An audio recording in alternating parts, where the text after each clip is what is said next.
Il camion col metano, bastava qualche scintilla per creare una situazione alquanto pericolosa. Si è temuto il peggio e soprattutto si è dovuto intervenire con la massima cautela in zona industriale a Spresiano alle 11 del mattino, dove un tir carico di bombole è uscito di strada finendo contro una colonnina del gas e una cabina dell'Enel.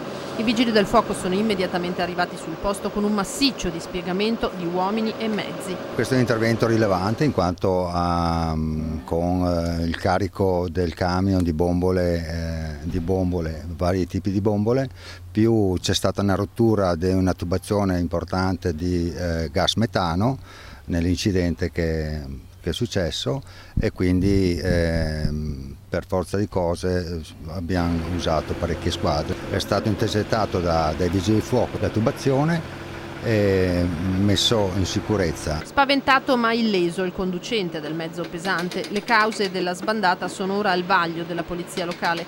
L'allarme è rientrato un paio d'ore dopo, ma via Marmolada è rimasta chiusa fino al pomeriggio per mettere in sicurezza gli impianti danneggiati. Abbiamo subito messo in sicurezza la zona, chiaramente facendo deviare il traffico perché c'erano parecchi mezzi che confluivano verso le fabbriche che ci sono. Se ci fosse stato magari qualcuno sul marciapiede antistante o comunque anche nelle immediate vicinanze della recinzione, poteva succedere qualcosa di peggio, sì, certo.